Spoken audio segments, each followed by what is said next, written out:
వ్యక్తి వికాసాన్ని అధ్యయనం చేయడానికి ఉపయోగించినటువంటి ఆధునిక పద్ధతుల్లో మూడో పద్ధతి ప్రయోగాత్మక పద్ధతి.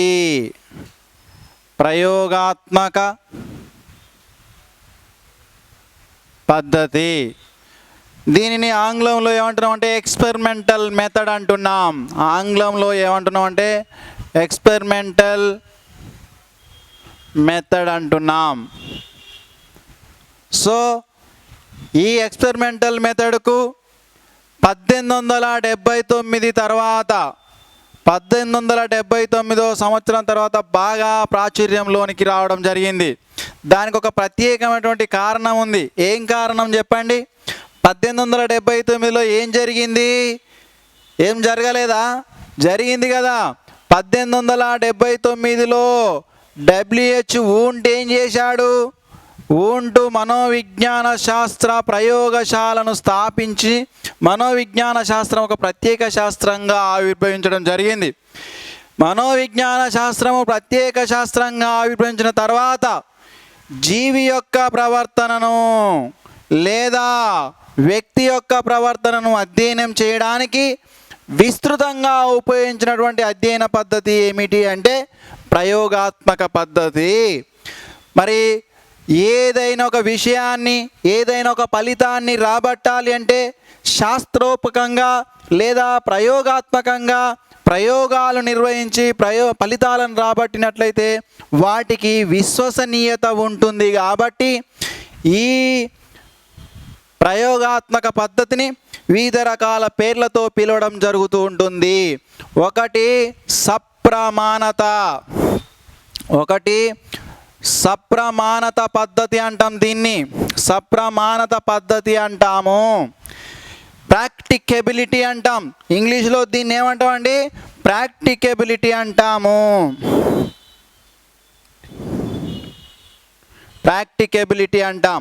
సప్రమాణత అంటే ఏమిటంటే ఏదైనా ఒక జీవి యొక్క ప్రవర్తనను ప్రయోగాత్మకంగా పరిశీలించి దానిని కొలిచినట్లయితే, దాన్ని మెజర్మెంట్ చేసినట్లయితే దాన్ని సప్రమాణత అంటాము. ఉదాహరణకు పావ్లోవ్ శాస్త్రీయ నిబంధన సిద్ధాంతంలో పావ్లోవ్ ఏం చేశాడు? కుక్కని బంధించిండు. ఇందులో కుక్కని బంధించి కుక్కకు ఆహారాన్ని చూపెట్టడం జరుగుతుంది. కుక్కకు ఆహారాన్ని చూపెడతాడు. ఆహారాన్ని చూపెట్టినప్పుడు కుక్కకు లాలాజలం ఊరుతుంది. ఈ ఆహారం అనేది ఉద్దీపన, లాలాజలం ఊరడం అనేది ప్రతిస్పందన. ఆహారానికి లాలాజలం ఊరుతుంది అనడం పరిశీలించడం, ఇది పరిశీలన పద్ధతి, నియంత్రిత పరిశీలన అవుతుంది. కానీ ఆహారాన్ని చూపెట్టినప్పుడు కుక్కకు ఏ స్థాయిలో లాలాజలం ఊరుతుంది అంటే ఒక నిమిషంలో లేదా 2 నిమిషాల్లో ఒక నిర్దిష్టమైనటువంటి సమయంలో ఆహారాన్ని చూపెట్టినప్పుడు కుక్కకు లాలాజలము ఎంత ఊరుతుంది అని లెక్కించడము ప్రయోగాత్మక పద్ధతి. పరిశీలించడము, ఆహారానికి లాలాజలం ఊరుతుంది అని పరిశీలించడం నియంత్రిత పరిశీలన అవుతుంది. కానీ ఆ ఆహారానికి లాలాజలం ఊరుతుంది, ఒక నిర్దిష్టమైనటువంటి సమయంలో ఎంత ఊరుతుంది అని లెక్కించడము అనేది ప్రయోగాత్మక పద్ధతి అవుతుంది. చూడండి, ఆహారం చూపెట్టినప్పుడు కుక్కకు లాలాజలం ఎంత ఊరుతుందో తెలుసుకోవాలనుకున్నాడు పావ్లోవ్. మరి ఏం చేశాడు అతను? కుక్క దవడలకు ఒక పైపుని తీసి పెట్టిండు. ఆ పైపుని తీసుకొచ్చి ఒక బౌల్లో వేసిండు. ఆ పైపుని తీసుకొచ్చి బౌల్లో వేయడం జరిగింది. ఆహారం చూపెట్టిండు, కుక్కకు లాలాజలం ఊరింది. ఆ దవడలో ఉన్నటువంటి పైపు ద్వారా లాలాజలము ఈ బౌల్లో పడ్డది. ఒక సమయం 5 నిమిషాల సమయం ఇచ్చిండు. 5 నిమిషాల సమయంలో ఎంత ఊరింది? ఒక 5 ml ఊరిందా, ఒక 10 ml ఊరిందా అని లెక్కించడం జరిగింది. ఈ విధంగా మెజర్ చేయడాన్ని ప్రయోగాత్మకంగా జీవి ప్రవర్తనలో వచ్చినటువంటి మార్పును ప్రయోగాత్మకంగా చెప్పడాన్ని లేదా లెక్కించడాన్ని ప్రయోగాత్మక పద్ధతి అంటాం. అందుకే దీనిని సప్రమాణత పద్ధతి అంటాము. తర్వాత దీనిని విశ్వసనీయ పద్ధతి అంటాం. పద్ధతి అంటాము, రిలయబిలిటీ అంటాం. రిలయబిలిటీ అంటాం. ఎందుకు విశ్వసనీయ పద్ధతి అంటే వన్స్ ప్రయోగాత్మకంగా ఫలితాలు వస్తే ఈ ఫలితాలు అనేటివి నమ్మదగినవి, ఇవి నమ్మకాన్ని కలిగి ఉంటాయి. ఉదాహరణకు లాలాజలం కుక్కకి ఎంత ఊరిందో పావులో కుక్కకు ఒక 5 నిమిషాల్లో 10 ml ఊరిందని చెప్పిండు. ఈ ప్రయోగాన్ని నేను నిర్వహించినా కూడా లేదా నీవు నిర్వహించినా కూడా కుక్కకు ఆ 5 నిమిషాలలో 10 ml ఊరుతుంది. అంటే ఎవ్వరు ప్రయోగం నిర్వహించినా కూడా ఫలితం అనేది సేమ్ ఉంటుంది, ఫలితం అనేది ఒకే రకంగా ఉంటుంది. కాబట్టి ఇది విశ్వసనీయతను కలిగి ఉంటుంది. తర్వాత దీనిని ఇంకా ఏమని పిలుస్తామంటే విషయ నిష్ఠత పద్ధతి అంటాం. విషయ నిష్ఠత పద్ధతి అంటే ఆబ్జెక్టివిటీ అంటాం, విషయ నిష్ఠత పద్ధతి అంటాం. లేదా దీనినే వస్తునిష్ఠత పద్ధతి అంటాము, వస్తునిష్ఠత పద్ధతి అంటాము. వస్తునిష్ఠత పద్ధతి, విషయనిష్ఠత లేదా వస్తునిష్ఠత పద్ధతి అంటే ప్రయోగాత్మక పద్ధతి అనేది ప్రయోక్తపై ఆధారపడి ఉండదు. ప్రయోగాత్మకంగా ఫలితాలు వచ్చినాయి, ఆ ఫలితాలను ఎప్పుడైనా ఎక్కడైనా పరిశీలించుకోవచ్చు, అవి శాశ్వతంగా ఉండడం జరుగుతూ ఉంటుంది. కాబట్టి ప్రయోగాత్మక పద్ధతి ప్రయోగాత్మకంగా ఫలితాలు వచ్చినాయి కాబట్టి ఇది విషయ నిష్ఠతను కలిగి ఉంటుంది. ప్రయోగాత్మకంగా పరిశీలించండు. చూడండి, ఇక్కడ పావులో కుక్కకు లాలాజలం ఊరుతుందని నిరూపించాడు. ఎంత వచ్చింది? ఓ 10 ml వచ్చింది. ఇక్కడ ప్రయోక్త కేవలము పరిశీలిస్తాడు, కానీ వచ్చినటువంటి ఫలితాలను మార్చడానికి వీలు లేదు. వచ్చినటువంటి ఫలితాలను మార్చడానికి వీలు లేదు. ఎందుకు? అట్లా ఒకవేళ ప్రయోక్త ఫలితాలను మార్చిండనుకోండి, ఇదే ప్రయోగాన్ని నిర్వహిస్తే ఫలితాలు వేరే వస్తాయి. సో కాబట్టి అప్పుడు ఇది విశ్వసనీయతను కోల్పోతుంది. కాబట్టి ఇది ప్రయోగాత్మక పద్ధతి ఫలితాలపై ఆధారపడి ఉంటుంది. కాబట్టి విషయ నిష్ఠతను లేదా వస్తునిష్ఠతను కలిగి ఉంటుంది. తర్వాత ప్రయోగాత్మక పద్ధతిని శాస్త్రీయమైన పద్ధతి అంటున్నాము, శాస్త్రీయమైనది అంటున్నాం. Experimental method is a scientific method. ఎందుకు? ఫలితాలను లెక్కిస్తున్నాం కాబట్టి శాస్త్రీయమైనది. ఎంతమంది ప్రయోగాలు నిర్వహించినప్పటికీ ఒకే విధమైనటువంటి ఫలితాలు రావడం జరుగుతుంది కాబట్టి ఇది శాస్త్రీయమైనది. సో శాస్త్రీయమైనది వస్తునిష్ఠతను కలిగి ఉంటుంది లేదా విషయనిష్ఠత పద్ధతి, విశ్వసనీయ పద్ధతి, సప్రమాణత పద్ధతి అని దీనికి వివిధ పేర్లతో పిలవడం జరుగుతూ ఉంటుంది. సో దీనికి ఇవి ఉన్నటువంటి పేర్లు. మరి ఈ ప్రయోగాత్మక పద్ధతిని ఆంగ్లంలో ఏమంటున్నాము అంటే ఎక్స్పెరిమెంటల్ మెథడ్ అంటున్నాం. ఎక్స్పెరిమెంట్ అనేటువంటి ఆంగ్ల పదము, ఎక్స్పెరిమెంట్ ప్రయోగాన్ని ఆంగ్లంలో ఏమంటున్నాం? ఎక్స్పెరిమెంట్ అంటున్నాము. ఎక్స్పెరిమెంట్ అంటున్నాం. ఈ ఎక్స్పెరిమెంట్ అనేటువంటి ఆంగ్ల పదము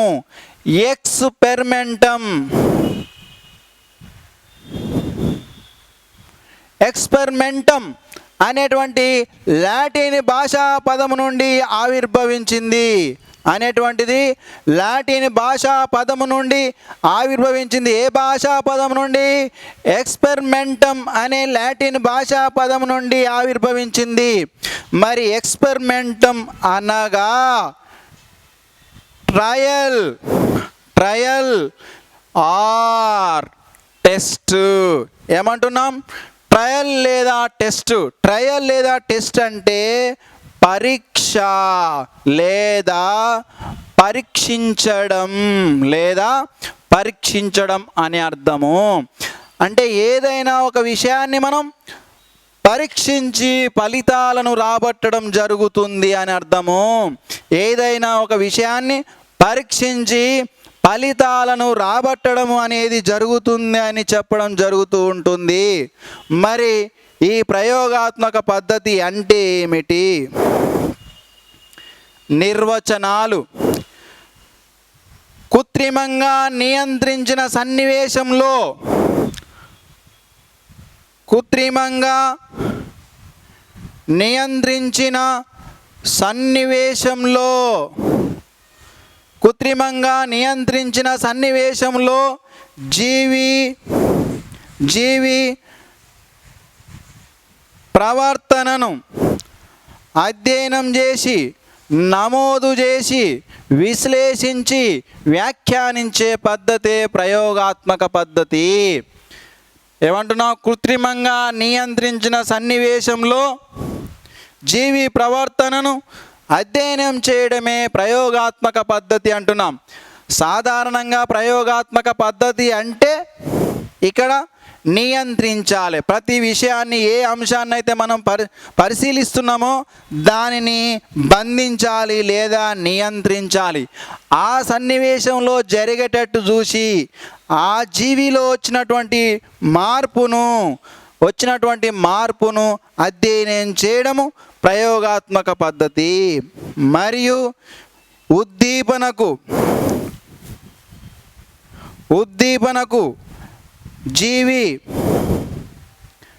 జీవి ప్రవర్తనలో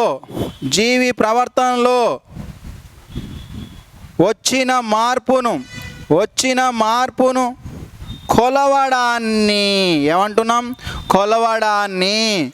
ఉద్దీపనకు జీవి ప్రవర్తనలో వచ్చిన మార్పును కొలవడాన్ని లేదా లెక్కించడాన్ని ప్రయోగాత్మక పద్ధతి అంటాము. ఉద్దీపనకు జీవి ప్రవర్తనలో వచ్చిన మార్పును కొలవడాన్ని ప్రయోగాత్మక పద్ధతి అంటాం. అందుకే ఇక్కడ మనం ఏమన్నాం? సప్రమాణత పద్ధతి అన్నాం, లెక్కించాము.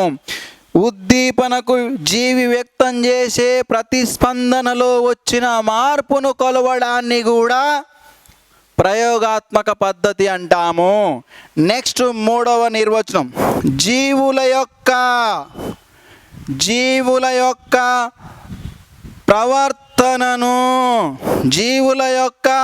ప్రవర్తనను శాస్త్రీయంగా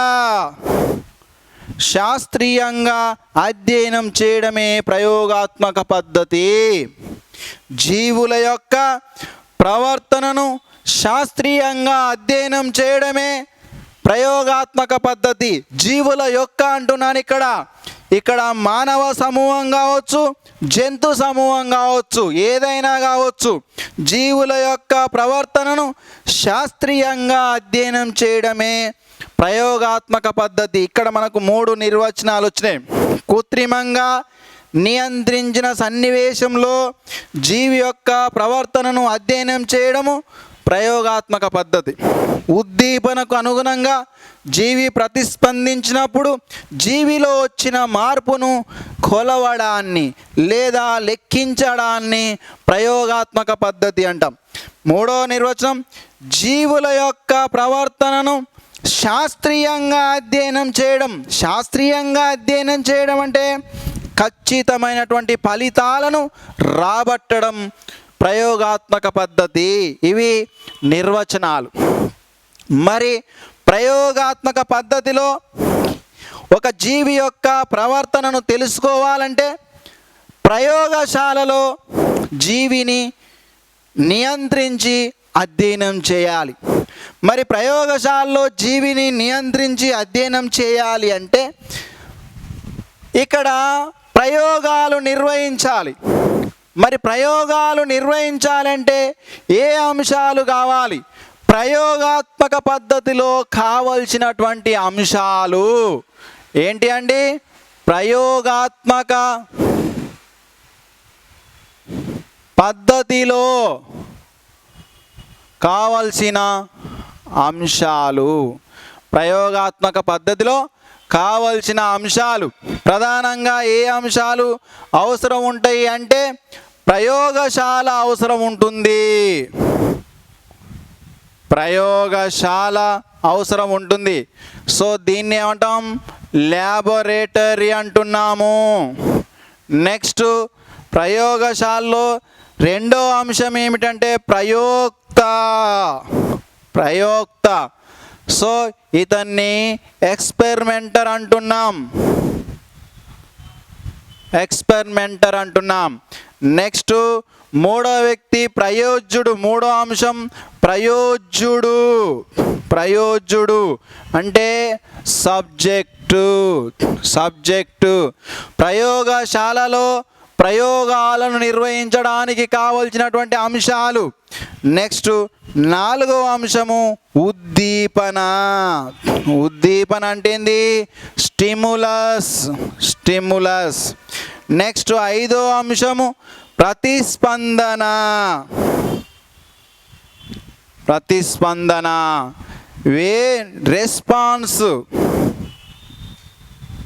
రెస్పాన్స్. ఆరో అంశము చరాలు. ఏంటిదంటే ఆరో అంశము చరాలు, వేరియబుల్స్. నెక్స్ట్ ఏడో అంశము సమూహాలు, గ్రూప్స్. సో ప్రయోగశాలలో ప్రయోగాన్ని నిర్వహించడానికి కావలసినటువంటి అంశాలు ఇవి. ఒకటి ప్రయోగశాల, రెండవది ప్రయోక్త, మూడవది ప్రయోజ్యుడు, నాలుగవది ఉద్దీపన, ఐదవది ప్రతిస్పందన, ఆరవది చరాలు, ఏడవది సమూహాలు. సో ఈ ప్రయోగశాల అంటే ఏమిటి, ప్రయోక్త అంటే ఏమిటి, ప్రయోజ్యుడు, ఉద్దీపన, ప్రతిస్పందన, చరాలు మరియు సమూహాలు అంటే ఏమిటో ఒక్కొక్క దాని గురించి తెలుసుకుందాం. మనకు ప్రధానంగా ప్రశ్న వచ్చేటువంటి ఏరియా ఏమిటి అంటే ఈ మూడు ఏరియాలలో ప్రశ్న రావడానికి అవకాశం ఉన్నటువంటి ఏరియా. ఈ ఏరియాలో కూడా డైరెక్ట్ ప్రశ్న అడగడు. కేవలం ఎట్లా ప్రశ్న అడుగుతా అంటే ఎగ్జాంపుల్స్. మీకు ఒక మాట చెప్పాలి నేను. సాధారణంగా మనకు టెట్లో ఈ సిడిపిలో చైల్డ్ డెవలప్మెంట్ అండ్ పెడగాగిలో 30 మార్క్స్ అడిగితే అంటే 30 ప్రశ్నలు అడిగితే ఈ 30 ప్రశ్నలలో 15 క్వశ్చన్స్ డైరెక్ట్ క్వశ్చన్స్ ఉంటాయి, 15 క్వశ్చన్స్ అప్లికేషన్ క్వశ్చన్స్ ఉంటాయి. సో సాధారణంగా ఈ 15 క్వశ్చన్స్ డైరెక్ట్ క్వశ్చన్స్ ఉంటాయి కాబట్టి కాస్తో కూస్తో చదివినటువంటి వారు చేయడం జరుగుతూ ఉంటుంది. ఏమాత్రం చదివినవి చేయడం జరుగుతుంది డైరెక్ట్ క్వశ్చన్స్. కానీ ఎంతగానో లోతుగా అభ్యసనం చేస్తే తప్పితే ఈ 15 ప్రశ్నలకు ఆన్సర్లు చేయలేం. ఈ 15 ప్రశ్నలకు మనం ఆన్సర్లు చేయగలిగితే 30 మార్కులకు 30 మార్కులు తెచ్చుకోవచ్చు సైకాలజీ పార్ట్లో. సో దాన్ని ఈ 15కు 15 చేయడానికి ఒకే విధానాన్ని అనుసరించాలి మనం. మ్యాక్సిమం కాన్సెప్ట్కి అనుగుణంగా ఎగ్జాంపుల్స్ను ప్రాక్టీస్ చేయడము. ఒక ఎగ్జాంపుల్ లేదా ఒక కాన్సెప్ట్ ఒక టెక్స్ట్ బుక్లో మనకు కనిపిస్తే లేదా ఒక మాస్టర్ చెప్తే ఆటోమేటిక్గా అది మానవునికి సంబంధించింది అయితేనేమో మన మీద అప్లై చేసుకోవాలి ఒక ఎగ్జాంపుల్. లేదా జంతువుకు సంబంధించింది అయితేనేమో మన ఇంట్లో ఉండేటువంటి జంతువులు కుక్కో ఆవో పిల్లో ఉంటుంది, వాటికి అప్లై చేసి నెంబర్ ఆఫ్ ఎగ్జాంపుల్స్ని మనకు స్వతహాగా మేము ఇస్తాం. 1, 2, 3, 4 ఎగ్జాంపుల్స్ ఇస్తున్నాను. మీరు కూడా స్వతహాగా ఒక ఎగ్జాంపుల్ని క్రియేట్ చేసి మీరు ప్రాక్టీస్ చేసుకుంటే ఇందులో ఈ అప్లికేషన్ పార్ట్లో 15కు 15 తెచ్చుకోగలిగితే మీకు 30 మార్క్స్ ఎక్కడ పోవు. తర్వాత అవుట్ ఆఫ్ 150 మార్క్స్లో అత్యధిక స్కోర్ చేసేటువంటి సబ్జెక్టు కూడా ఇదే, చైల్డ్ డెవలప్మెంట్ అండ్ పెడగాగే. మనం భయపడుతుంటాం, అప్లికేషన్ క్వశ్చన్లు ఉన్నాయని భయపడుతుంటాం. అప్లికేషన్ క్వశ్చన్స్ ఎక్కడి నుంచో ఇవ్వడు, నీపై అప్లై చేస్తున్నాడు. ఉదాహరణకు ఒక ప్రశ్న వస్తుంది, మీ నాన్న రైతు అనుకుంటాం. రైతు రోజు అడవిలో పాములను, చెట్లలో అక్కడ ఉన్నటువంటి పాములను పరిశీలిస్తాడు. అది ఏ రకమైన పరిశీలన అంటే సహజ పరిశీలన. ఇది ఎక్కడ మీ నాన్న మీద అప్లై చేసుకోవాలి. ఉదాహరణ, నువ్వు విద్యార్థిగా పాఠశాలకు పోతున్నావు, నువ్వు అడవికి పోతలేవు, పొలానికి పోతలేవు, పామును చూస్తలేవు. పాఠశాల ముందుకి ఒక పాములు ఆట ఆడేవాడు బుట్టలో పామును తీసుకొని వచ్చిండు. నువ్వేం చేసినావు? వానికి ₹1, ₹2 ఇచ్చి పామును పరిశీలించినావు. ఇది ఎవరి మీద అప్లై చేసుకోవాలి? నీ మీదనే అప్లై చేసుకోవాలి. ఈ పరిశీలన అవుతుంది నియంత్రిత పరిశీలన అవుతుంది. నియంత్రిత పరిశీలన అవుతుంది. ఇది నియంత్రితకు సంబంధించినటువంటి అంశం. నీవు ప్రతిరోజు మీ ఇంటి పిట్టగోడ మీద ఉన్నటువంటి ఒక పక్షిని పరిశీలిస్తున్నావు. అది ఏ పరిశీలన అవుతుంది? పక్షి అంటున్నాం, అది మాట్లాడలేదు. దాన్ని పరిశీలించడానికి ఉపయోగపడే పద్ధతే అసంచరిత పరిశీలన పద్ధతి. నువ్వు గ్రౌండ్లో ఆట ఆడుతున్నావు, మీ ఫ్రెండ్స్ తోటి అందరితోటి కబడ్డీ ఆడుతున్నావు. మాస్టర్గా నేను వచ్చి ఒక టీంలో చేరిపోయినా, నేను కూడా ఆట ఆడుతున్నాను. ఆట ఆడుకుంటూ మీరు ఎట్లా ప్రవర్తిస్తుందో నేను పరిశీలిస్తున్నాను. మరి నేను పరిశీలించేటువంటి పరిశీలన ఏంటిది? సంచరిత పరిశీలన. వస్తాడా మీ సారు? ఎప్పుడన్నా వస్తాడా రాడా? వస్తాడు. కాబట్టి సారు పరిశీలించేది సంచరిత పరిశీలన. సో ఇట్లా అప్లై చేసుకోవాలి. అంటే ఏంది? ప్రతి విషయాన్ని నీ మీదకి అప్లై చేసుకోవాలి. ఒక ప్రశ్న తయారు చేసుకోవాలి. లేదా జంతువుకు సంబంధించిన జంతువు మీద, మీ ఇంట్లోనే కుక్కలో, ఆవులో, మేకలో, పిల్లులో ఉంటే దాని మీద అప్లై చేసుకుంటే ఈ 15కు 15 వేస్తే 30 స్కోరు ఉంటుంది నీ స్కోరు.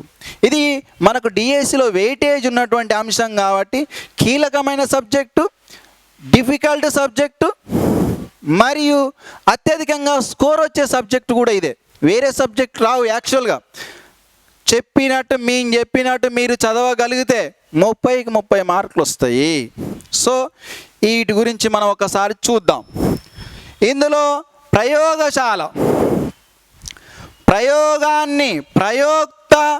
ప్రయోగాన్ని నిర్వహించడానికి కావలసినటువంటి వస్తు పరికర సమూహాన్ని ఏమంటున్నాము అంటే ప్రయోగశాల అంటున్నాం. చూడండి, కారణంగా మనకు సైన్స్ ల్యాబ్స్ మనకు వివిధ కాలేజీలలో బయోసైన్స్ వాళ్ళకు, ఫిజికల్ సైన్స్ వాళ్ళకు డిగ్రీ కాలేజీలో కానివ్వండి, మన బీఈడి కాలేజీలో కానివ్వండి, లేకపోతే బి ఫార్మసీ కాలేజీలలో ల్యాబొరేటరీస్ పెద్ద పెద్ద ల్యాబులు ఉంటాయి. ఆ ల్యాబులలో అనేకమైనటువంటి వస్తు పరికరాలు ఉంటాయి. అంటే ఇక్కడ సైంటిఫిక్గా పరిశీలించే వ్యక్తిని ఏమంటున్నాం? ప్రయోక్త అంటున్నాం. ఈ ప్రయోక్త ప్రయోగాలను నిర్వహించడానికి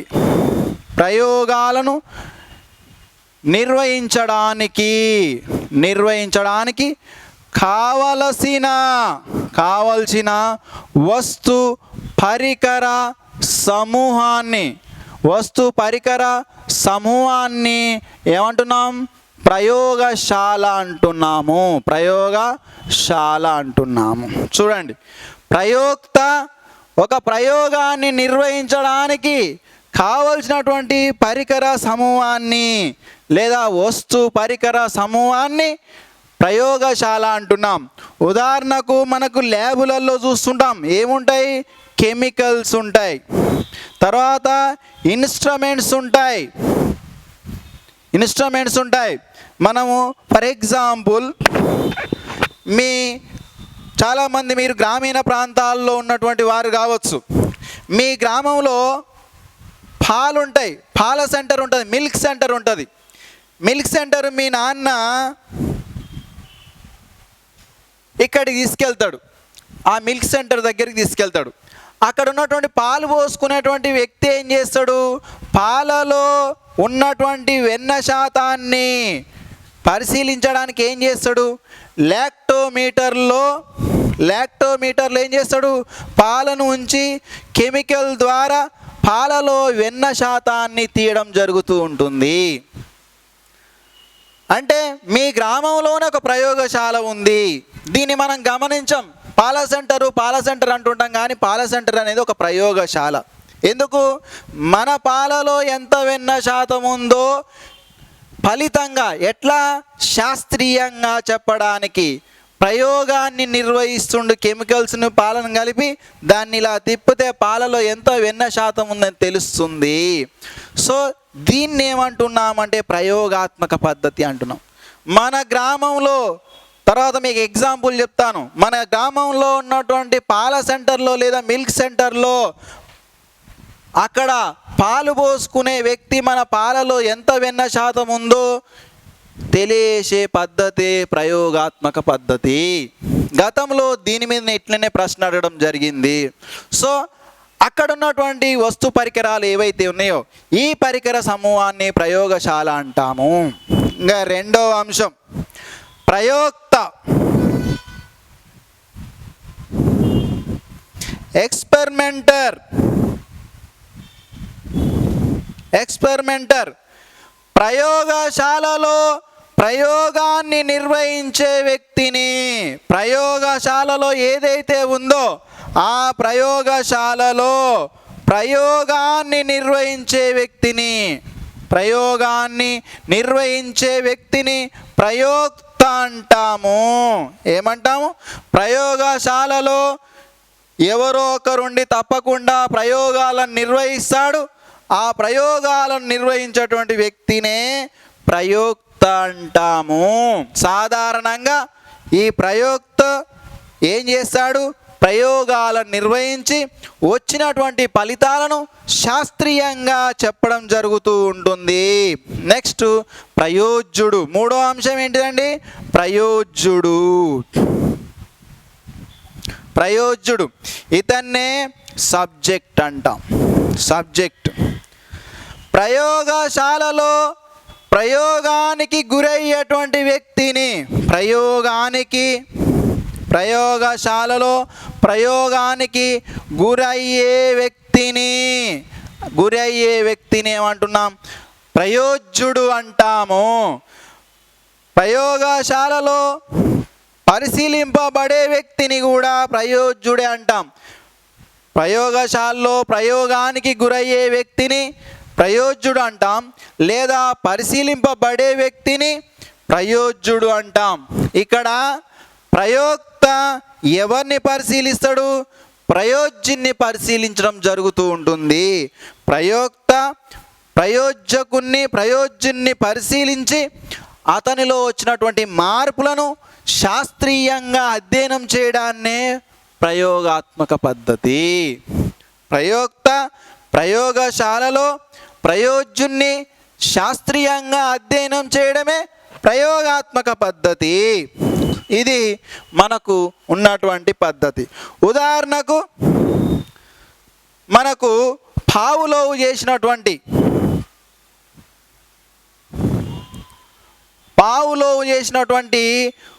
ప్రయోగం ఏంటిది? శాస్త్రీయ నిబంధనా సిద్ధాంతం ప్రయోగాత్మక పద్ధతికి ఉదాహరణ. అదేవిధంగా నియంత్రిత పరిశీలనకు కూడా ఉదాహరణ ఇది. అదేవిధంగా బిఎఫ్ స్కిన్నర్ చేసినటువంటి ప్రయోగం కార్యసాధక నిబంధన సిద్ధాంతం కూడా ప్రయోగాత్మక పద్ధతికి ఉదాహరణ. అదేవిధంగా ఈఎల్ తారండైక్ చేసినటువంటి ప్రయోగం యత్న దోష అభ్యసన సిద్ధాంతం, అది కూడా ప్రయోగాత్మక పద్ధతికి ఉదాహరణ. అదేవిధంగా కోయిలర్ అంతర్దృష్టి అభ్యసన సిద్ధాంతం కూడా ప్రయోగాత్మక పద్ధతికి ఉదాహరణలు. ఇవి not only it is supported to the experimental method, it is supported to the controlled observation method. ఇవి నియంత్రిత పరిశీలనకు కూడా ఉదాహరణలు. ఇది ప్రయోజ్యుడు. ప్రయోగశాలలో ప్రయోగానికి గురయ్యే వ్యక్తిని ప్రయోజ్యుడు అంటాం, లేదా పరిశీలింపబడే వ్యక్తిని ప్రయోజ్యుడు అంటాం. తర్వాత నాలుగో అంశం ఉద్దీపన. సాధారణంగా ఉద్దీపనను ఎందుకు ప్రవేశపెట్టడం జరుగుతుంది అంటే జీవి ప్రవర్తనలో మార్పును తీసుకురావడానికి ఉద్దీపనను ప్రవేశపెట్టడం జరుగుతూ ఉంటుంది. సో నాలుగో అంశము ఉద్దీపన.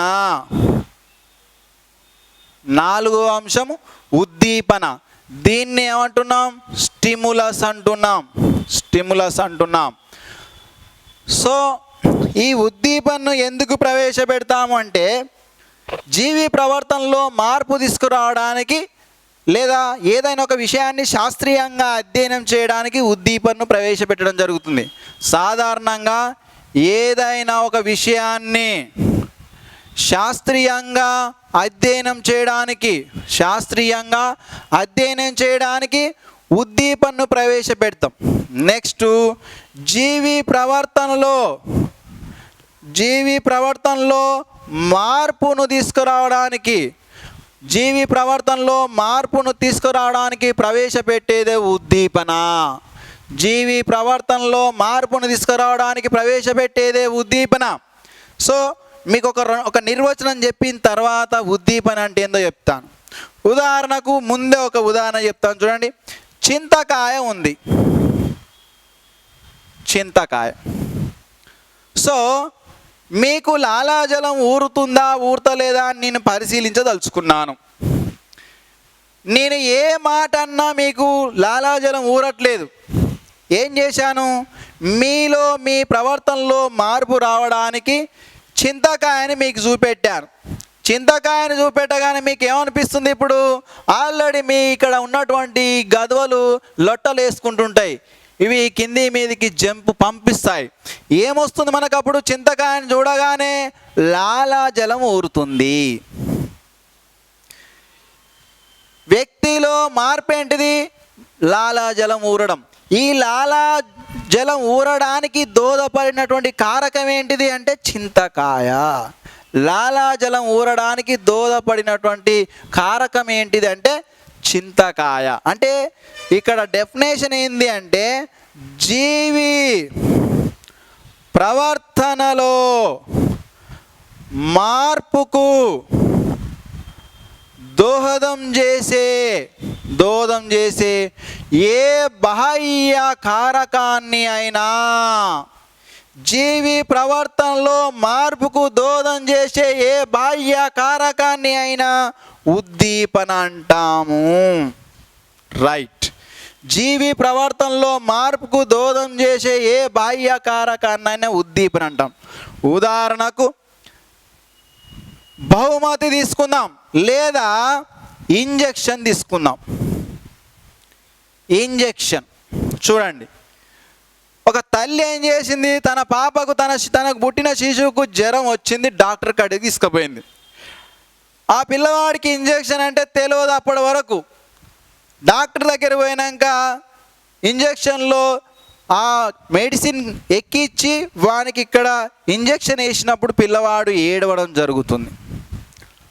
సో పిల్లవాడిలో అప్పటి వరకు ఏడవలేదు, ప్రశాంతంగా ఉన్నటువంటి పిల్లవాడు శిశువు ఇంజెక్షన్ ఇవ్వగానే ఏడవడం ప్రారంభించాడు. అంటే శిశువులో వచ్చినటువంటి మార్పు ఏంటిది? ఇక్కడ ఏడవడం. ఈ ఏడవడానికి దోహదం చేసిన కారకం ఏంటిది? బాహ్య కారకం అన్నాం కదా, ఇంజెక్షన్. ఇంజెక్షన్ ఏమవుతుంది? ఇక్కడ ఉద్దీపన అవుతుంది. తర్వాత అదే పిల్లవాడికి మళ్ళీ ఒక 2 నెలల తర్వాత జ్వరం వచ్చింది, మళ్ళీ తీసుకొని పోయింది. అప్పుడు డాక్టర్ను చూడగానే పిల్లవాడు ఏడుస్తాడు. ఎందుకు? ఇంతకుముందుకి ఈడేం చేసిండు? డాక్టరు ఇంజెక్షన్ చేసిండు. కాబట్టి పిల్లవాడు డాక్టర్ను చూడగానే ఏడవడం ప్రారంభిస్తాడు. తర్వాత కొంతకాలానికి ఆ పిల్లవాడికి మళ్ళీ జ్వరం వచ్చింది. ఆ తల్లి ఎత్తుకొని పోతుంటుంది. అక్కడ హాస్పిటల్ను చూడగానే పిల్లవాడు ఏడవడం ప్రారంభిస్తాడు, డాక్టర్ని మర్చిపోయి హాస్పిటల్ని చూడగానే. తర్వాత కొంతకాలానికి జ్వరం వచ్చింది, మళ్ళీ ఎత్తుకొని పోతుంటుంది. ఆ గల్లీకి మళ్ళగానే, హాస్పిటల్ ఉన్నటువంటి గల్లీకి మళ్ళగానే పిల్లవాడు ఏడవడం ప్రారంభించి తల్లి సంకల నుంచి కిందికి జారి వాడు పరిగెత్తడం జరుగుతూ ఉంటుంది. చూడండి ఎన్ని రకాలుగా మార్పు తీసుకొచ్చిందో. అంటే జీవి ప్రవర్తనలో మార్పును తీసుకురావడానికి దోహదపడే ఏ బాహ్య కారకాన్నైనా ఉద్దీపన అంటాం. ఇక్కడ ఉద్దీపన ఏంటిది? ఏడవడము. ఉద్దీపన ఏంటిది? ఉద్దీపన ఏంటిది? ఇంజెక్షన్, డాక్టర్, హాస్పిటల్, ఆ లేన్. కానీ ప్రతిస్పందన ఏంటిది? అన్నింటికి ఏడిపే. సో చింతకాయ తీసుకున్నాం, ఇంజెక్షన్ తీసుకున్నాం, డాక్టర్ తీసుకున్నాం. ఇంకొక ఎగ్జాంపుల్ తీసుకుందాం. బహుమతి. యాజ్ ఏ టీచర్గా నేను క్లాస్ రూమ్లో ఏం చెప్పాను? ఈరోజు చెప్పేటువంటి ఈ పాఠ్యాంశం ఊహా పద్ధతి, సంఘటన రచనా పద్ధతి, అంత పరిశీలన పద్ధతి, అంత పరిశీలన పద్ధతి, ప్రయోగాత్మక పద్ధతి, వ్యక్తి చరిత్ర అధ్యయన పద్ధతి. ఈ 6 పద్ధతులపై రేపు ఎగ్జామ్ పెడతాను. ఎవరికైతే అత్యధిక మార్కులు వస్తాయో వారికి నేను 100 రూపాయల బహుమతి ఇస్తా అని ప్రకటిస్తాను. మీరు అప్పుడు ఏం చేస్తారు? అధిక విద్యా సాధన చేస్తారు. విద్యా సాధన అంటే చదవడం అని అర్థం. నేను ప్రవేశపెట్టినటువంటి బహుమతి దేనికి కారకమైంది? ఇది నేను ప్రవేశపెట్టినటువంటి బహుమతి నీలో మార్పుకు కారణమైంది. ఏ మార్పు వచ్చింది? నిన్న నీవు అంత పరిశీలన పద్ధతిని, ఇంట్రోస్పెక్షన్ మెథడ్ ఏ భాషా పదం నుంచి ఆవిర్భవించింది అంటే చెప్పలేనటువంటి నీవు నేను బహుమతి ప్రవేశపెట్టగానే ఏ విధంగానైనా ఈ 100 రూపీస్ నేనే సాధించాలి, నేనే తీసుకోవాలనే ఉద్దేశంతో నీవు కష్టపడి చదవడం జరిగింది. దానివల్ల ఈ 6 పద్ధతుల్లో ఎక్కడ ప్రశ్న అడిగినా నీవు చెప్పగలుగుతున్నావు అంటే నువ్వేం చేసినావు? నీలో మార్పు వచ్చింది, విద్యా సాధనలో మార్పు వచ్చింది. ఈ మార్పుకు దోహదం చేసిన కారకం ఏంటిది? బహుమతి. ఈ మార్పుకు కారణమైనటువంటి కారకం ఏంటిదంటే బహుమతి. నెక్స్ట్ ప్రశంసలు, నెక్స్ట్ పొగడడం. దీనివల్ల కూడా ప్రశంసలు పొగడడం వల్ల కూడా విద్యా సాధన జరుగుతుంది. మనము ఒక పిల్లవాడు ఏం చెప్పడు, మన ప్రైమ్ మినిస్టర్ ఎవరు అని చెప్పినాం అనుకోండి, ప్రశ్న అడిగితే వాడు ఏమంటాడు? నరేంద్ర మోడీ సార్ అన్నాడు అనుకోండి. వెరీ గుడ్, నువ్వు ఇట్నే చదువు, బాగా రానున్న కాలంలో నీవే అందరికంటే క్లాస్ ఫస్ట్ వస్తామని బాగా పొడినం లేదా ప్రశంసిస్తే వాడు ఏం చేస్తాడు? ప్రతిరోజు కొంచెం కొంచెం అందరికంటే బాగా చదవడానికి ప్రయత్నం చేయడం జరుగుతుంది. అంటే వానిలో విద్యా సాధన జరగడానికి దోహదం చేసిన కారకం ఏమిటంటే ఇక్కడ ఉపాధ్యాయుడు అనుసరించేటువంటి ప్రధాన అంశం ఏంటంటే ప్రశంసలు మరియు పొగడం. అందుకే యాజ్ ఏ టీచర్గా మనం ఏం చేయాలి? పిల్లల్ని సమాధానం చెప్పినప్పుడు వాళ్ళని పొగడాలి. ఏ మాత్రం సమాధానం చెప్పినా వెరీ గుడ్, కూర్చో, బాగా చదవాలని పొగడాలి. కానీ కొంతమంది టీచర్లు పొగడకుండా ఉండడం అనేది తప్పు. కాబట్టి ఇది ఖచ్చితంగా విద్యార్థులను పొగడడం, ప్రశంసించడం అనేది ఇక్కడ ఉద్దీపన. ఇవన్నీ కూడా జీవి ప్రవర్తనలో మార్పు తీసుకురావడానికి దోహదం చేసే కారకాలు. నెక్స్ట్ ఇంకొక నిర్వచనం ఉంది. జీవి యొక్క గ్రంథులలో, వినాల గ్రంథుల్లో, కండర వ్యవస్థలో, నాడీ వ్యవస్థలో మార్పుకు దోహదం చేసే బాహ్య లేదా అంతర కారకాన్ని ఉద్దీపన అంటాం. జీవి యొక్క నాడీ వ్యవస్థలో మరియు కండర వ్యవస్థలో వినాల గ్రంథులలో మార్పుకు దోహదం చేసే బాహ్య లేదా అంతర కారకాన్ని ఉద్దీపన అంటాము. సో జీవి యొక్క నాడీ వ్యవస్థలో, కండర వ్యవస్థలో, వినాల గ్రంథులలో మార్పుకు దోహదం చేసే ఏ బాహ్య కారకాన్నైనా లేదా అంతర కారకాన్నైనా కూడా ఉద్దీపన అంటాం. ఉదాహరణకు చింతకాయే, బహుమతి, డాక్టరు, ప్రశంసలు, నెక్స్ట్ పొగడడం, ఇలాంటి అన్నీ కూడా ఉద్దీపనలు. సో ఈ ఉద్దీపనలు ఏం చేస్తున్నాయి? జీవి ప్రవర్తనలో మార్పును తీసుకొస్తున్నాయి. ఇది నెక్స్ట్ 5వ అంశము, ప్రతిస్పందన.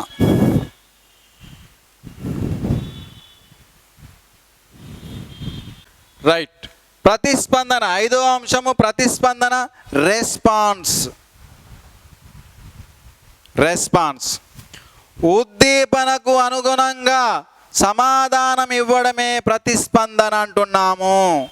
ఉద్దీపనకు అనుగుణంగా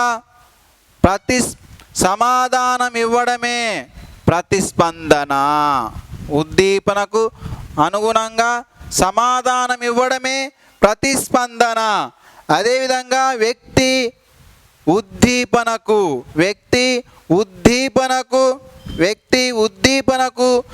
చేసే సంయుక్త చర్యనే చేసే సంయుక్త చర్యనే ప్రతిస్పందన అంటున్నాం. రైట్. ఇక్కడ ప్రతిస్పందన అంటే ఏమిటి? ఉద్దీపనకు అనుగుణంగా సమాధానం ఇవ్వడమే ప్రతిస్పందన, లేదా వ్యక్తి ఉద్దీపనకు చేసే సంయుక్త చర్యనే ప్రతిస్పందన అంటున్నాం. ఇక్కడ గతంలో మనం చెప్పుకున్నట్టే చూద్దాం. ఏంటిది? ఉదాహరణకు ఐస్ క్రీమ్, ఇవన్నీ ఉద్దీపనలు, ఇవి ప్రతిస్పందనలు. ఐస్ క్రీమ్ పిల్లవాడికి ఏమనిపిస్తుంది? పిల్లవాడికి ఐస్ క్రీమ్ చూపెట్టగానే లాలాజలం ఊరుతుంది, అవునా కాదా? అంటే పిల్లవాడి హృదయ స్పందనలో లేదా కండర వ్యవస్థలో లేదా వినాల గ్రంథుల్లో వచ్చేటువంటి మార్పును ప్రతిస్పందన అంటాము. ఏ కారకం వల్ల వస్తుందో ఆ కారకాన్ని ఉద్దీపన అంటాం. అదేవిధంగా చింతకాయ చూడగానే మనకేమనిపిస్తుంది? లాలాజలం ఊరుతుంది, మనకు గ్రంథులలో మార్పు వస్తుంది చింతకాయ చూడగానే. అదేవిధంగా ఇంజెక్షన్ చూడగానే పిల్లవాడు ఏం చేస్తాడు? ఏడవడం జరుగుతుంది. బహుమతిని ప్రవేశపెడితే పిల్లవాడు ఏం చేస్తాడు? విద్యా సాధన చేస్తాడు. నెక్స్ట్ పొగడడం, నెక్స్ట్ ప్రశంసించడం కూడా విద్యా సాధన అనేటువంటి ప్రతిస్పందన వస్తుంది. సో ఇక్కడ అందుకే ఉద్దీపనకు అనుగుణంగా సమాధానం ఇవ్వడమే ప్రతిస్పందన. ఇక్కడ ప్రయోక్త జీవి ప్రవర్తనలో మార్పును తీసుకురావడానికి ప్రవేశపెట్టే కారకాన్ని ఉద్దీపన అంటాం. ఉద్దీపనకు అనుగుణంగా జీవి ప్రవర్తనలో వచ్చిన మార్పును ప్రతిస్పందన అంటాము. ఆ మార్పు ఏమిటంటే ఐస్ క్రీమ్కు లాలాజలం రావడం మార్పు, చింతకాయను చూడగానే లాలాజలం ఊరడం మార్పు, అది ప్రతిస్పందన అవుతుంది. శిశువుకు ఇంజెక్షన్ ఇచ్చినప్పుడు ఏడవడం జరుగుతుంది, ఏడవడం అనేది ప్రతిస్పందన. అదేవిధంగా ఇక్కడ బహుమతిని ప్రవేశపెడితే పిల్లవాడు బాగా చదువుతాడు, ఆ చదవడం విద్యా సాధన అనేది ప్రతిస్పందన. పొగడడం ప్రశంసించడం వల్ల కూడా విద్యా సాధన జరుగుతుంది. ఇది కూడా అంటే జీవి ప్రవర్తనలో మార్పు వస్తుంది. ఆ మార్పులన్నింటినీ ప్రతిస్పందన అంటాము. తర్వాత దీనిలో ప్రశ్న అడగడం ఏంటిది అంటే, గతంలో అడిగినటువంటి ప్రశ్న ఏంటంటే, ఒక పిల్లవాడికి చింతకాయను చూపించగానే అతనికి నోటిలో లాలాజలం ఊరినా చింతకాయ ఏంటిది అని అడిగాడు గతంలో. ఒక పిల్లవాడికి చింతకాయను చూపించగానే పిల్లవాడి నోటిలో లాలాజలం ఊరిన చింతకాయ ఏంటిది? కింద ఉద్దీపన, ప్రతిస్పందన, ఇతర ప్రయోక్త, ప్రయోజ్యుడని ఇచ్చాడు. సో చింతకాయ ఇక్కడ ఏమవుతుంది అంటే మనకు ఉద్దీపన అవుతుంది. ఇట్లా మనకు ఎగ్జాంపుల్స్ ఇవ్వడం జరుగుతుంది. సాధారణంగా రాము అనేటువంటి విద్యార్థి తన తరగతిలో మొదటి ర్యాంకు తెచ్చుకోవడానికి అధిక విద్యా సాధన చేసిన, ఇక్కడ విద్యా సాధన ఏమవుతుంది? ప్రతిస్పందన అవుతుంది.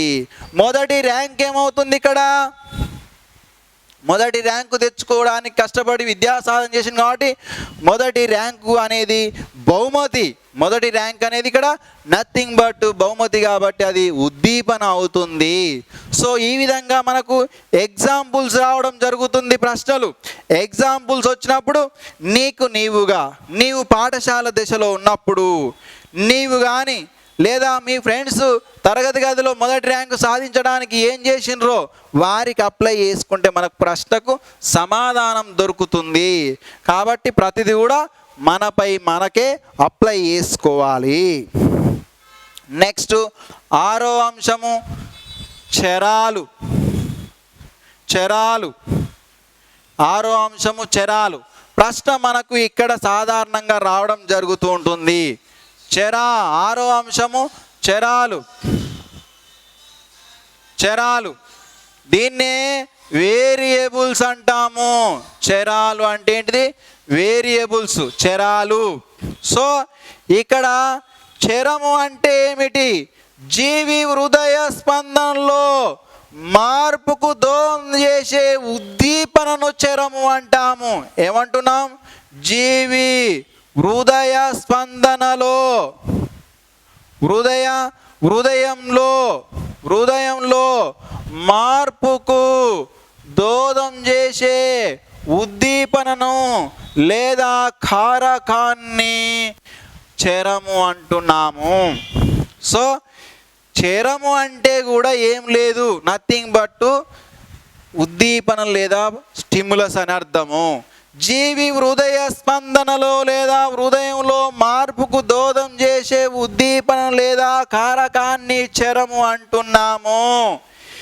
ఈ చరాలు తమంతట తాము మారడానికి లేదా మార్చడానికి అవకాశం ఉన్నటువంటి అంశాలు. చరాలు తనంతట తాను మారడానికి లేదా మార్చడానికి అవకాశం ఉన్నటువంటివి, మారడానికి లేదా మార్చడానికి అవకాశం ఉన్నటువంటి వాటిని చరాలు అంటాం. చరాలు కూడా జీవి హృదయ స్పందనలో మార్పును తీసుకొస్తాయి. ఈ చరాలు కూడా జీవి హృదయ స్పందనలో మార్పును తీసుకొస్తాయి. ఉదాహరణకు ఈ చరాలు మూడు రకాలు.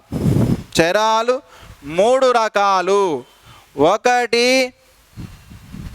స్వతంత్ర చరము.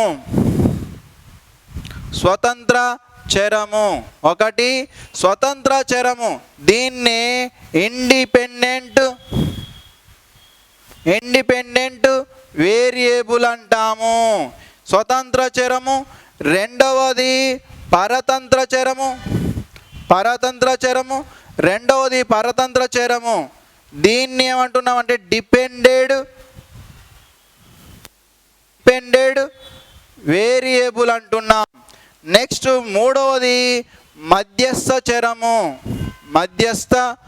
చరము. దీన్ని ఇంటర్వీవింగ్ వేరియబుల్ అంటున్నాము. సో చరము అంటే ఏమిటి అంటే జీవి హృదయ స్పందనలో మార్పుకు దోహదం చేసే కారకాన్ని లేదా ఉద్దీపనను చరము అంటున్నాం. ఈ చరాలు తనంతట తాను మారడానికి అవకాశం ఉంటుంది మరియు మార్చడానికి అవకాశం ఉంటుంది. సో ఈ చరాలు మూడు రకాలు. ఒకటి స్వతంత్ర చరము, రెండవది పరతంత్ర చరము, మూడవది మధ్యస్థ చరము. ఈ మధ్యస్థ చరాన్ని ఏమంటామంటే జోక్యం చేసుకునే చరాలు అంటాము. చూద్దాం, ఒక్కొక్క చరం గురించి మనం ఇక్కడ క్లియర్గా నేర్చుకోవాల్సి ఉంటుంది. ప్రయోగాత్మక పద్ధతిలో ఎక్కడ ప్రశ్న వచ్చినా చేస్తారు మీరు, కానీ ఈ చరాలలో ప్రశ్న వస్తేనే కొంచెం డిఫికల్ట్గా ఉంటుంది. సో ఎప్పుడైతే మనం ఈ డిఫికల్టీని ఓవర్కమ్ చేస్తామో మనకు ప్రాబ్లం ఉండదు. కాబట్టి ఈ చరాల గురించి స్పష్టంగా నేర్చుకోవాలి మనం. రైట్, చరాలు ముఖ్యంగా మూడు రకాలు అనుకుంటున్నాం. ఒకటి స్వతంత్ర చరము. స్వతంత్ర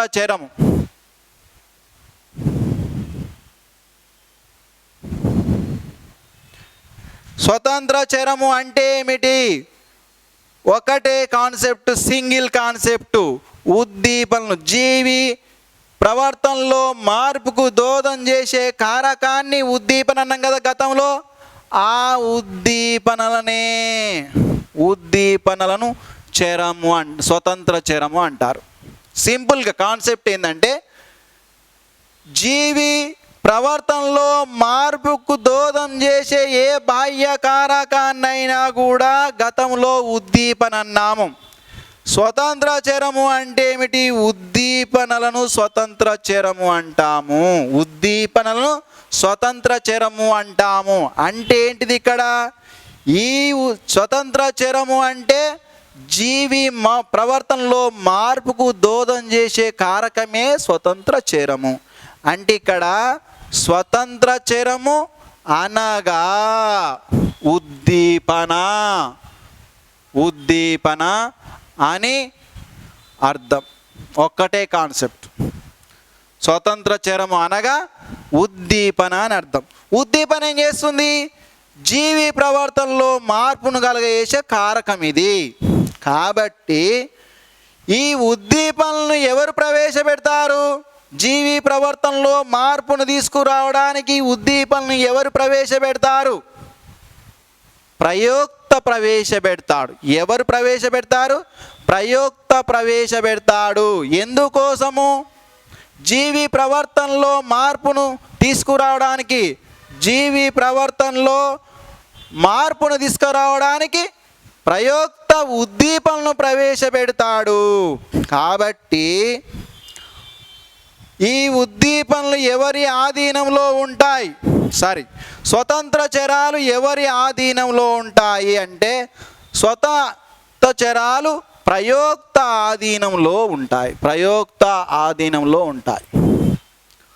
దీనికి నిర్వచనం ఏంటంటే పోయిన టెట్టు ఏపీ టెట్టు 2018 జూన్ 18వ తారీఖు నాడు నిర్వహించినటువంటి పరీక్షలో దీని మీద ఒక ప్రశ్న అడిగిండు. ప్రయోక్త ఆధీనంలో ఉన్నటువంటి చరాలను ఏమంటారు? చూడండి, ప్రయోక్త ఆధీనంలో ఉన్న చరాలను స్వతంత్ర చరాలు అంటారు. ప్రయోక్త ఆధీనంలో ఉన్న చరాలను స్వతంత్ర చరాలు అంటారు. స్వతంత్ర చరాలను ఏమంటున్నాం? ఇంకో పేరుతోటి ఉద్దీపనలు అంటున్నాం. స్వతంత్ర చరాలనే ఉద్దీపనలు అంటున్నాం. ఈ స్వతంత్ర చరాలను లేదా ఉద్దీపనలు ఎవరు ప్రవేశపెడుతున్నారు? జీవి ప్రవర్తనలో మార్పు తీసుకురావడానికి ప్రయోక్త ప్రవేశపెడుతుంది. కాబట్టి ప్రయోక్త ఆధీనంలో ఉన్న చరాలను స్వతంత్ర చరాలు అంటారు. సో ఈ స్వతంత్ర చరాలను ఎందుకు ప్రవేశపెడతాం? ఫలితాలను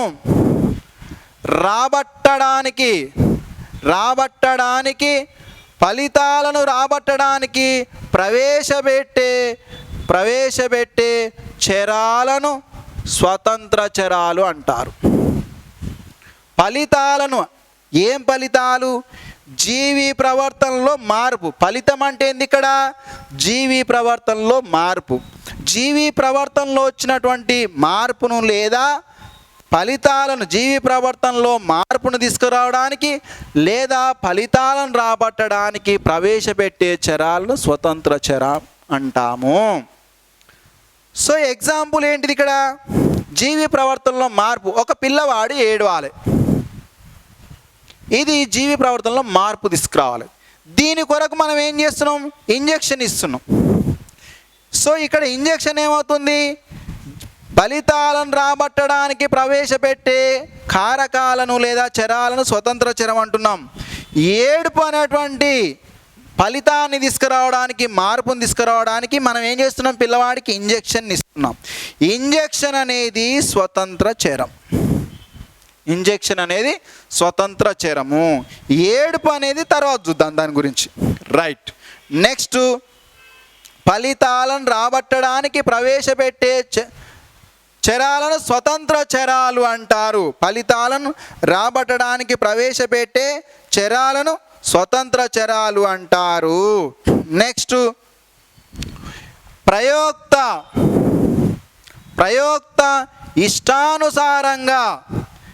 ఇష్టానుసారంగా ఉపయోగించే చరాన్ని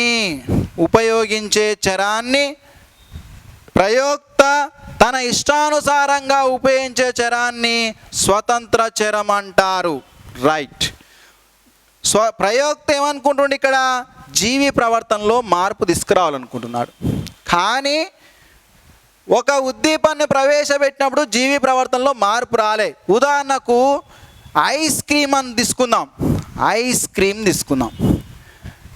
ప్రయోక్త పిల్లవాడికి ఐస్ క్రీమ్ను చూపించి లాలాజలాన్ని పరిశీలించాలనుకున్నాడు. ఒక ఐస్ క్రీమ్ చూపించి పిల్లవాడికి ఎంత లాలాజలం ఊరుతుందో లెక్కించాలనుకున్నాడు. కానీ ఇక్కడ పిల్లవాడికి ఐస్ క్రీమ్ చూపెట్టగానే లాలాజలం ఊరనప్పుడు ఏం చేసిండు? ఇది ఉద్దీపనగా పనికిరాదు అని మళ్ళీ ఏం చేసిండు? చింతకాయను ప్రవేశపెట్టిండు.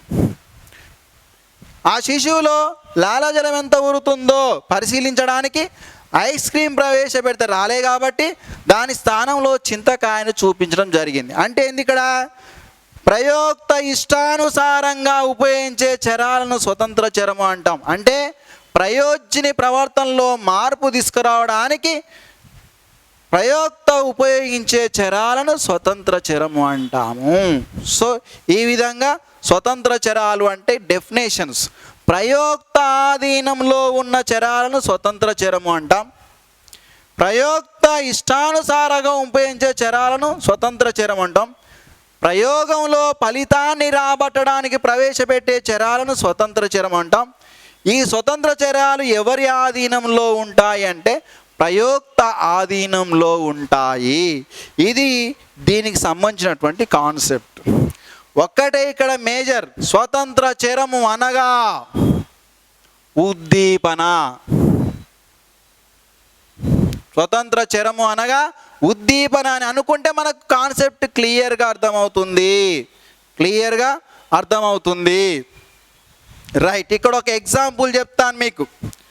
పరతంత్ర చరం చెప్పిన తర్వాత ఒక మంచి 2 ఎగ్జాంపుల్స్ ఇస్తాను. అది ఇస్తే మీకు క్లియర్గా అర్థమవుతుంది. నెక్స్ట్, చరాల్లో 2వ చరం పరతంత్ర చరం.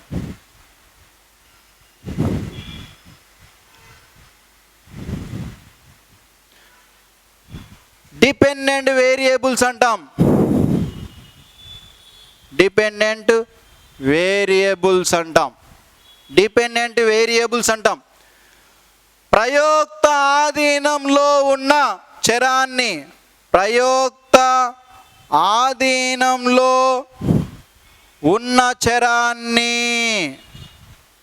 ఏమన్నామండి గతంలో? స్వతంత్ర చరము అన్నాం. దీని ప్రభావానికి, స్వతంత్ర చరం యొక్క ప్రభావానికి లోనయ్యే చరాన్ని, స్వతంత్ర చరం యొక్క ప్రభావానికి లోనయ్యే చరాన్ని పరతంత్ర చరం అంటారు. ఓకే, పరతంత్ర చరము అంటాము. ప్రయోక్త ఆధీనంలో ఉన్న చరాన్ని స్వతంత్ర చరము అంటాం. దాని ప్రభావానికి లోనయ్యే చరాన్ని పరతంత్ర చరము అంటాం. స్వతంత్ర చరంపై ఆధారపడే చరాన్ని, స్వతంత్ర చరంపై ఆధారపడే చరాన్ని పరతంత్ర చరము అంటారు. స్వతంత్ర చరంపై ఆధారపడే చరాన్ని పరతంత్ర చరము అంటున్నాము. స్వతంత్ర చరంపై ఆధారపడే చరాన్ని పరతంత్ర చరము అంటున్నాం. నెక్స్ట్, స్వతంత్ర చరానికి ప్రయోజ్యుడు ఇచ్చే ప్రతిస్పందనే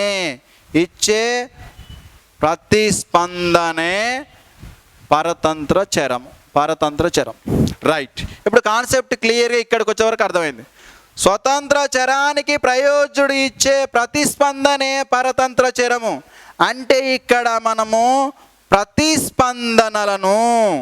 ప్రతిస్పందనలను ఏమంటాము?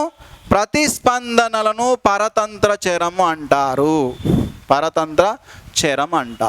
ఒక్కటే కాన్సెప్ట్. స్వతంత్ర చరము అంటే ఉద్దీపనలు, పరతంత్ర చరము అంటే ప్రతిస్పందనలు. ఈ ప్రతిస్పందనలు దేనిపై ఆధారపడి ఉంటాయి? ఉద్దీపనలపై ఆధారపడి ఉంటాయి. ఇక్కడ స్వతంత్ర చరాలపై పరతంత్ర చరాలు ఆధారపడి ఉంటాయి. కాన్సెప్ట్ 3 కాన్సెప్ట్స్ వచ్చినాయి. ప్రయోక్త ఆధీనంలో ఉన్న చరాన్ని స్వతంత్ర చరం అంటాం. స్వతంత్ర చరం యొక్క ప్రభావానికి లోనయ్యే చరాన్ని పరతంత్ర చరము అంటాం. స్వతంత్ర చరంపై ఆధారపడే చరాన్ని పరతంత్ర చరము అంటాం. స్వతంత్ర చరానికి ప్రయోజుడిచ్చే ప్రతిస్పందనే పరతంత్ర చరము. ప్రతిస్పందనలను పరతంత్ర చరము అంటాము. అయితే ఇక్కడ స్వతంత్ర చరాలపై పరతంత్ర చరాలు ఆధారపడి ఉంటాయి అంటున్నాం. ఇక్కడ స్వతంత్ర చరము అంటే ఏంటిది? ఉద్దీపన. స్వతంత్ర చరము. ఇక్కడ పరతంత్ర చరం చూద్దాం. సో స్వతంత్ర చరము ఏం చేస్తుంది? జీవి హృదయ స్పందనలో మార్పుకు దోహదం చేసే కారకం ఇది. పరతంత్ర చరం అంటే ప్రతి జీవి ఇచ్చేటువంటి ప్రతిస్పందన. ఉదాహరణకు బహుమతి తీసుకుందాం. బహుమతి, పిల్లవాడు విద్యా సాధన చేస్తాడు. ఇది కామన్గా ఇంతకుముందుకు ఉద్దీపన ప్రతిస్పందనలో వచ్చినటువంటి ఎగ్జాంపుల్స్. బహుమతిని ప్రవేశపెట్టినప్పుడు పిల్లవాడు అధిక విద్యా సాధన చేస్తాడు. బహుమతి అనేది స్వతంత్ర చరము, విద్యా సాధన అనేది ప్రతిస్పందన పరతంత్ర చరం. స్వతంత్ర చరాన్ని ఉద్దీపన అంటున్నాం, పరతంత్ర చరాన్ని ప్రతిస్పందన అంటున్నాం.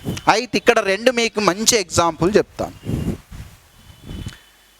విద్యా సాధనపై ప్రజ్ఞా ప్రభావం ఏమిటి అనే దానిలో, విద్యా సాధనలో ప్రజ్ఞా ప్రభావం ఏమిటి? ఎగ్జాంపుల్, విద్యా సాధనలో ప్రజ్ఞా ప్రభావం ఏమిటి? విద్యా సాధనలో ప్రజ్ఞా ప్రభావం ఏమిటి అనే దానిలో ప్రజ్ఞ మరియు విద్యా సాధన ఏమవుతుంది? ఇక్కడ చూడండి, విద్యా సాధనలో ప్రజ్ఞా ప్రభావం ఏమిటి అనే దానిలో ప్రజ్ఞ స్వతంత్ర చరమా పరతంత్ర చరమా? విద్యా సాధన స్వతంత్ర చరమా పరతంత్ర చరమా? గతంలో అడిగినటువంటి ప్రశ్న ఇది. ఎగ్జాంపుల్, ఇక్కడ కాన్సెప్ట్ ఏది దేనిపై ఆధారపడి ఉంటుంది అంటే పరతంత్ర చరం అనేది స్వతంత్ర చరంపై ఆధారపడి ఉంటుంది. ఈ కాన్సెప్ట్ మన మైండ్లో ఉండాలి. పరతంత్ర చరము స్వతంత్ర చరంపై ఆధారపడి ఉంటుంది అంటే ఏంది? ప్రతిస్పందన ఉద్దీపనపై ఆధారపడి ఉంటుంది. ఇది కూడా సేమ్ కాన్సెప్ట్. ప్రతిస్పందన ఉద్దీపనపై ఆధారపడి ఉంటుంది. ఇక్కడ చూడండి, విద్యా సాధనలో ప్రజ్ఞా ప్రభావం ఏమిటి అనే దానిలో ప్రజ్ఞ స్వతంత్ర చరమా పరతంత్ర చరమా? విద్యా సాధన స్వతంత్ర చరమా పరతంత్ర చరమా? ఇక్కడ చూడండి, పుట్టుకతో వచ్చేటువంటిది ఏమిటి? ఇక్కడ విద్య వస్తుందా ప్రజ్ఞ వస్తుందా? పుట్టుకతో వచ్చేటువంటిది ప్రజ్ఞ. ఎవరిలో అయితే ఎక్కువగా ప్రజ్ఞ ఉంటుందో వారు బాగా చదవడం జరుగుతూ ఉంటుంది. సాధారణంగా ఎవరు ఎక్కువ ప్రజ్ఞను కలిగి ఉంటారో వారు బాగా చదవడం జరుగుతుంది, అధిక తెలివి కల వారవుతారు. కాబట్టి విద్యా సాధన బాగా ఉండాలి అంటే, తరగతి గదిలో మొదటి ర్యాంకు రావాలంటే ఏం ఎక్కువగా ఉండాలి? ఇక్కడ ప్రజ్ఞ ఎక్కువగా ఉండాలి. అంటే విద్యా సాధన, అధిక విద్యా సాధన ఎక్కువ మార్కులు రావడం లేదా తక్కువ మార్కులు రావడం అనేది దేనిపై ఆధారపడి ఉంటుంది? ఇక్కడ ప్రజ్ఞపై ఆధారపడి ఉంటుంది. కాబట్టి ప్రజ్ఞ అనేది స్వతంత్ర చరము. నెక్స్ట్, విద్యా సాధన దేనిపై ఆధారపడి ఉంటుంది అంటే ప్రజ్ఞపై ఆధారపడి ఉంటుంది. కాబట్టి ఇది ఎల్లప్పుడూ ఒక దానిపై ఆధారపడి ఉంటుంది. కాబట్టి విద్యా సాధన అనేది పరతంత్ర చరము. ఇది మనకున్నటువంటి ఎగ్జాంపుల్. నెక్స్ట్, ఆరోగ్యంపై ఆరోగ్య అలవాట్లు అనే అంశంలో ఆరోగ్యంపై లేదా ఆరోగ్య సమస్యలపై ఆరోగ్య అలవాటు అనే దానిలో ఆరోగ్యంపై ఆరోగ్యపు అలవాటు అనే దానిలో స్వతంత్ర చరము ఏమిటి పరతంత్ర చరము ఏమిటి? ఇక్కడ మీకు ఆ కాన్సెప్ట్ క్లియర్గా చెప్తాను. ఆరోగ్యము అంటున్నాను. ఆరోగ్యం అంటే ఏంది? ఆరోగ్యంగా ఉండడం లేదా అనారోగ్యంగా ఉండడం. ఆరోగ్యంగా ఉండడం అంటే దీంట్లో రెండు భాగాలు ఉన్నాయి, ఆరోగ్యంగా ఉండడం లేదా అనారోగ్యంగా ఉండడం. ఆరోగ్యపు అలవాట్లు,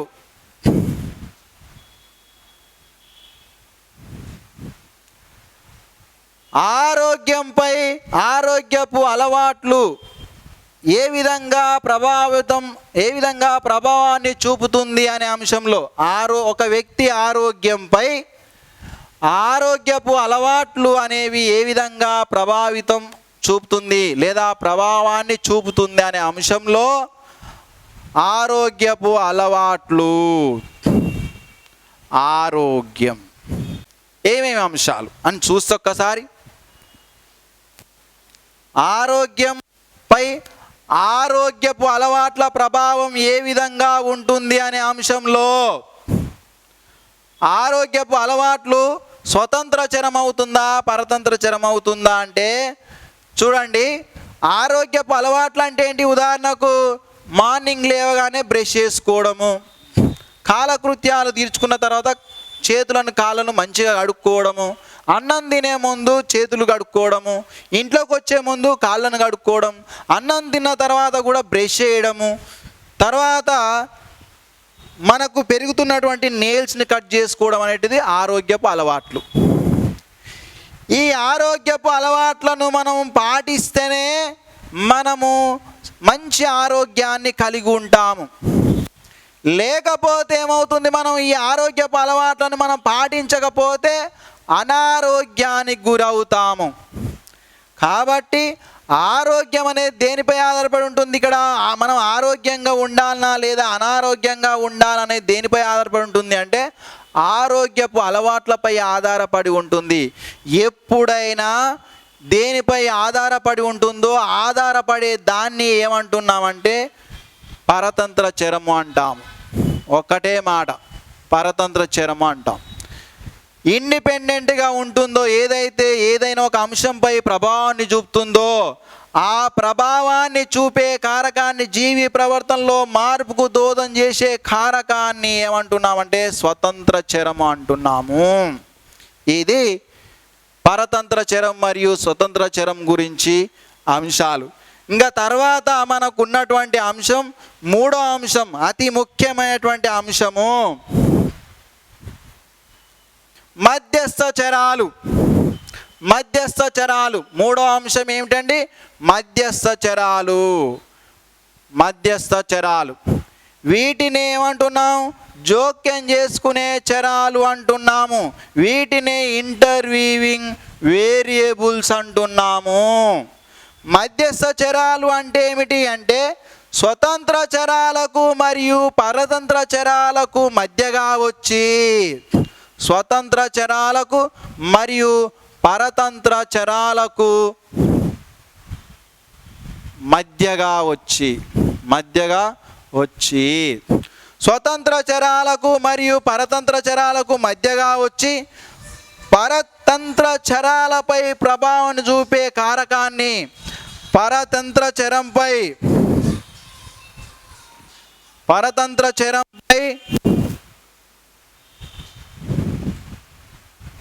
ప్రభావాన్ని చూపే కారకాన్ని, పరతంత్ర చరంపై ప్రభావాన్ని చూపే కారకాన్ని జోక్యం చేసుకునే చరం లేదా మధ్యస్థ చరము అంటున్నాము.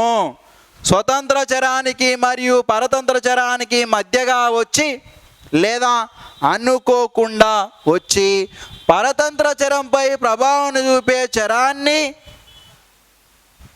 చూపే కారకాన్ని లేదా చరాన్ని మధ్యస్థ చరము అంటాం. ఉదాహరణకు తలనొప్పి అంటే ఆరోగ్య సమస్యలు. నెక్స్ట్ కులము మతము, రంగు, లింగము మొదలగు అంశాలు పరతంత్ర చరంపై ప్రభావాన్ని చూపడం జరుగుతూ ఉంటుంది. పరతంత్ర చరంపై అనుకోకుండా వచ్చి ప్రభావాన్ని చూపడం జరుగుతూ ఉంటుంది. ఎగ్జాంపుల్, నేను ఏం చేశాను? ఒక బహుమతిని ప్రవేశపెట్టాను. బహుమతిని రేపు ఎగ్జామ్ పెడుతున్నాను. ఎవరికైతే ఎక్కువ మార్కులు వస్తాయో వారికి 100 రూపాయలు ఇస్తానని బహుమతులు ప్రవేశపెట్టినాను. ఈ బహుమతిని ఏమంటున్నాం మనం? ఇక్కడ స్వతంత్ర చరము అంటున్నాం. బహుమతిని ఏమంటున్నాం మనం? స్వతంత్ర చరము అంటున్నాం. ఈ బహుమతిని మీరు తీసుకోవడానికి, ఈ బహుమతిని సాధించడానికి అధిక విద్యా సాధన చేస్తున్నారు, విద్యా సాధన చేస్తారు. అధిక విద్యా సాధన చేయడానికి డే అండ్ నైట్ కష్టపడి మీరు పని చేసి చదువుతున్నారు, కష్టపడి చదువుతున్నారు. అధిక విద్యా సాధన చేయడం అనేది ఇది పరతంత్ర చరము. ఇక్కడ అధిక విద్యా సాధన చేసి పరీక్షలో మంచి మార్కులు వస్తే బహుమతిని పొందుతారు. కాబట్టి బహుమతి అనేది స్వతంత్ర చరము, విద్యా సాధన అనేది పరతంత్ర చరము. మీరు ఎప్పుడైతే డే అండ్ నైట్ కష్టపడి చదువుతున్నారో అప్పుడు అనుకోకుండా మధ్యస్థ చరము అడ్డుగా వస్తుంది. ఎలా వస్తుంది? నీవు బాగా చదివినవు, నైట్ మొత్తం చదివినవు, ఎగ్జామ్ పోతున్నావు, అనుకోకుండా యాక్సిడెంట్ అయింది. అనుకోకుండా యాక్సిడెంట్ అయింది. యాక్సిడెంట్ అయి కావడం వల్ల ఇక్కడ అనుకోని సంఘటన జరిగింది. ఈ యాక్సిడెంట్ ఏంటిదంటే జోక్యం చేసుకునే చరం. ఆరోగ్య తలనొప్పి లేదా ఆరోగ్య సమస్యలు, కులం, మతం, రంగు, లింగం ఇట్లాంటి అంశాలన్నీ మధ్యస్థ చరాలకు ఉదాహరణలు. లేదా అనుకోకుండా జరిగే సంఘటనలు కూడా. ఇక్కడ నేను బహుమతి ప్రవేశపెట్టినా, నీవు బాగా చదివినావు, నైట్ మొత్తం చదివినావు, పాఠశాలకు వస్తున్నావు, అనుకోకుండా నీకు యాక్సిడెంట్ జరిగింది. యాక్సిడెంట్ జరగడం వల్ల ఎగ్జామ్ రాయకుండా పోయావు. సో ఈ యాక్సిడెంట్ అనేది ఏంటిదంటే జోక్యం చేసుకునే చరము. యాక్సిడెంట్ ఏమిటంటే జోక్యం చేసుకునే చరము. సో ఈ యాక్సిడెంట్ దేనిపై ప్రభావం చూపింది? విద్యా సాధనపై ప్రభావం చూపింది. అంటే పరతంత్ర చరంపై ప్రభావం చూపింది. అతడు ఎంత కష్టపడి చదివినా ఫలితం లేకుండా అయిపోయింది. చదవడం వల్ల ఎంత చదివినా కూడా ఎగ్జామ్ రాయకపోవడం వల్ల అతడు పొందాలనుకున్నటువంటి బహుమతిని పొందలేకపోయాడు. ఇది జోక్యం చేసుకునే చరం. విద్యార్థి బాగా నేను బహుమతిని ప్రవేశపెట్టగానే బాగా చదివినాడు, కానీ అనుకోకుండా బాగా ఒత్తిడి వల్ల ఏమైంది, అతనికి తలనొప్పి వచ్చింది. తలనొప్పి రావడం వల్ల ఎగ్జామ్ సరిగా రాయలేదు. ఎక్కడో మొదటి ర్యాంకు తెచ్చుకొని 100 రూపాయలు బహుమతి తీసుకోవాలనుకున్నాడు, ఎక్కడో చివరి ర్యాంకుకు పడిపోయింది తలనొప్పి రావడం వల్ల. సో ఈ తలనొప్పి కూడా దేనిపై ప్రభావం చూపింది అంటే విద్యా సాధనపై ప్రభావం చూపింది. కాబట్టి తలనొప్పి అంటే ఆరోగ్య సమస్యలు కూడా జోక్యం చేసుకునే చరాలకు ఉదాహరణలు అని చెప్పొచ్చు. స్వతంత్ర చరానికి పరతంత్ర చరానికి మధ్యగా వచ్చి పరతంత్ర చరంపై ప్రభావం చూపే కారకాన్ని మధ్యస్థ చరం లేదా జోక్యం చేసుకునే చరం అంటాం. లేదా స్వతంత్ర చరానికి పరతంత్ర చరానికి మధ్యగా సంభవించి అనుకోకుండా జరిగేటువంటి సంఘటనలు కూడా మధ్యస్థ చరం లేదా జోక్యం చేసుకునే చరము అంటాము. ఉదాహరణకు తలనొప్పి, ఆరోగ్య సమస్యలు, కులము, మతము, రంగు, లింగం మొదలగు అంశాలు మధ్యస్థ చరానికి లేదా జోక్యం చేసుకునే చరాలకు ఉదాహరణ అని చెప్పవచ్చు. తర్వాత ప్రయోగాన్ని నిర్వహించడానికి కావాల్సినటువంటి అంశాల్లో చివరిది 7వ అంశము సమూహం అంటే విద్యార్థుల సమూహం లేదా జంతువుల సమూహం లేదా ప్రయోగాన్ని నిర్వహించడానికి మనం తీసుకున్నటువంటి సమూహం అని అర్థము. ఇందులో సమూహం గ్రూప్స్ అంటున్నాం. సాధారణంగా సమూహాలు 2 రకాలు. ఒకటి నియంత్రిత సమూహం, కంట్రోల్డ్ గ్రూప్ అంటాం దీన్ని. కంట్రోల్డ్ గ్రూప్ అంటాం, నియంత్రిత సమూహం. రెండవది ప్రయోగ సమూహము, ప్రయోగ సమూహం. దీన్ని ఎక్స్పెరిమెంటల్ గ్రూప్ అంటాం. ఎక్స్పెరిమెంటల్ గ్రూప్ అంటాం. ప్రయోగ సమూహాలు 2 రకాలు. ఒకటి నియంత్రిత సమూహం, రెండవది ప్రయోగ సమూహము. సో మీకు ఒక ఎగ్జాంపుల్ చెప్తా చూడండి. ఇప్పుడు మీ తరగతి గదిలో ఒక 50 మంది ఉన్నారు. ఒక 50 మందిలో అమ్మాయిలు ఒక 20 మంది ఉన్నారు, గర్ల్స్ ఒక 20 మంది ఉన్నారు, తర్వాత ఒక 30 మంది బాయ్స్ ఉన్నారు. మొత్తం మీ తరగతిలో ఎంతమంది? 50 స్టూడెంట్స్ ఉన్నారు. మొత్తం ఎంతమంది ఉన్నారు? 50 స్టూడెంట్స్ ఉన్నారు. మీ తరగతిని నేను ఏం చేస్తున్నానంటే 2 సమూహాలుగా విభజిస్తున్నాను. ఒకటేమో గర్ల్స్ గ్రూపు, రెండవదేమో బాయ్స్ గ్రూపు. లేదా ఏ గ్రూప్, రెండవది బి గ్రూప్ అని 2 గ్రూపులుగా విభజించాను. మీ క్లాసుని 2 గ్రూపులుగా విభజించాను. విభజించి ఏం చేశానంటే మీకు ఏ గ్రూపుకు ఎలాంటి నూతన బోధనోపకరణాలను ప్రవేశపెట్టకుండా, ఎలాంటి బోధనా పద్ధతులను ప్రవేశపెట్టకుండా బోధన చేశాను. బోధన చేసి మిమ్మల్ని కొన్ని క్వశ్చన్స్ అడిగాను. క్వశ్చన్స్ అడిగితే ఎలాంటి మార్పు లేదు. నిన్న నేను ఏ విధంగా బోధన చేసినో, ఎలాంటి బోధనోపకరణాలు కొత్త బోధనోపకరణాలు లేకుండా, నూతన బోధనా పద్ధతులు లేకుండా నిన్న ఏ విధంగా అయితే బోధన చేసినో అదే విధంగా ఈరోజు కూడా ఈ ఏ అనేటువంటి గ్రూప్కు లేదా 20 మంది గర్ల్స్కు అదే విధంగా టీచ్ చేశాను. వీరిలో ఎలాంటి మార్పు లేదు. నిన్నటికి ఈ రోజుకు ఎలాంటి మార్పు లేదు. కానీ ఈరోజు ఏం చేసిన, ఈ గ్రూపుగా ఉన్నటువంటి 50 మందిని ఇడగొట్టి 20 మందికి ఎలాంటి మార్పు లేకుండా బోధన చేస్తే వారి ప్రవర్తనలో కూడా ఎలాంటి మార్పు రాలేదు. కానీ ఈ బి గ్రూపుకు లేదా ఈ 30 మెంబర్స్ గ్రూపుకి ఏం చేశానంటే, నిన్నటి క్లాసుకు లేదా ఏ గ్రూపుకు బోధన చేసినటువంటి బోధనకు విభిన్నంగా నూతన బోధనా పద్ధతుల్ని ప్రవేశపెట్టినాను. తర్వాత ఇటీవల కాలంలో వచ్చినటువంటి బోధనోపకరణాలను ఉపయోగించినాను. ఇటీవల కాలంలో వచ్చినటువంటి బోధనోపకరణాలు డిజిటల్ క్లాసులని, స్మార్ట్ క్లాసులని ఇట్లాంటివన్నీ ప్రవేశపెట్టి నూతన బోధనోపకరణాలు, నూతన బోధనా పద్ధతులను ప్రవేశపెట్టి వీరికి టీచింగ్ చేసినాను. టీచింగ్ చేసి వీళ్ళని కూడా కొన్ని ప్రశ్నలు అడిగితే నిన్నటి ప్రవర్తనకు ఈరోజు ప్రవర్తనకు తేడా వచ్చింది. అంటే అభ్యసనంలో తేడా వచ్చింది. ఈ అభ్యసనంలో తేడా వచ్చింది. ఇక్కడ అభ్యసనంలో తేడా రాలేదు. ఈ తేడా ఎలాంటి ప్రయోగ స్థితికి గురిగాని సమూహాన్ని నియంత్రిత సమూహం అంటాము.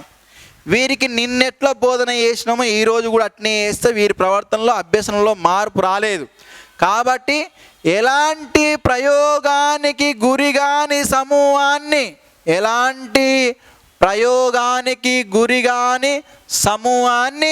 నియంత్రిత సమూహం అంటాము. ప్రయోగానికి గురి అయినటువంటి సమూహాన్ని ప్రయోగ సమూహము అంటాము. ప్రయోగానికి గురి అయిన సమూహాన్ని ప్రయోగ సమూహము అంటాము. ఇదే దీనికి బెస్ట్ ఎగ్జాంపుల్. మీ తరగతినే 2 భాగాలుగా విభజించి ఒక గ్రూపుకు నిన్న చెప్పినట్టు చెప్పి మరొక గ్రూపుకు వాళ్ళ కొత్త పద్ధతిలో చెప్తే వీరిపై ప్రయోగాలు నిర్వహించినట్టు. వీరిపై ప్రయోగాలు నిర్వహించలేదు, కానీ నియంత్రిత అంటున్నాం. ఎందుకు? తరగతి గదిలో బంధించినాం. వీరిని కూడా తరగతి గదిలో బంధించినాం, కానీ కొన్ని ప్రయోగాలు చేసినాం వీరి మీద. అందుకే ప్రయోగ సమూహం అంటున్నాం. వీరిని తరగతి గదిలో బంధించినాం, కానీ ఎలాంటి ప్రయోగాలు, కొత్త ప్రయోగాలు చేయలే. కాబట్టి దీన్ని నియంత్రిత సమూహం అని, దీనిని ప్రయోగ సమూహం అని. ఎలాంటి ప్రయోగానికి గురిగాని సమూహాన్ని నియంత్రిత సమూహం అని, ప్రయోగానికి గురైన సమూహాన్ని ప్రయోగ సమూహం అని అంటాము. స్వేచ్ఛాపూరిత ప్రశ్నావళిలో ప్రయోజ్యుడు, ఇక్కడ ప్రయోక్త ఇచ్చిన ప్రశ్నకు ప్రయోజ్యుడు తనకు నచ్చిన రీతిలో ఇష్టానుసారంగా సమాధానాన్ని రాయడాన్ని, ప్రయోక్త ఇచ్చిన ప్రశ్నకు ప్రయోజ్యుడు తనకు నచ్చిన రీతిలో అంటున్నాం. మరియు ఇష్టానుసారంగా సమాధానాన్ని రాయడాన్ని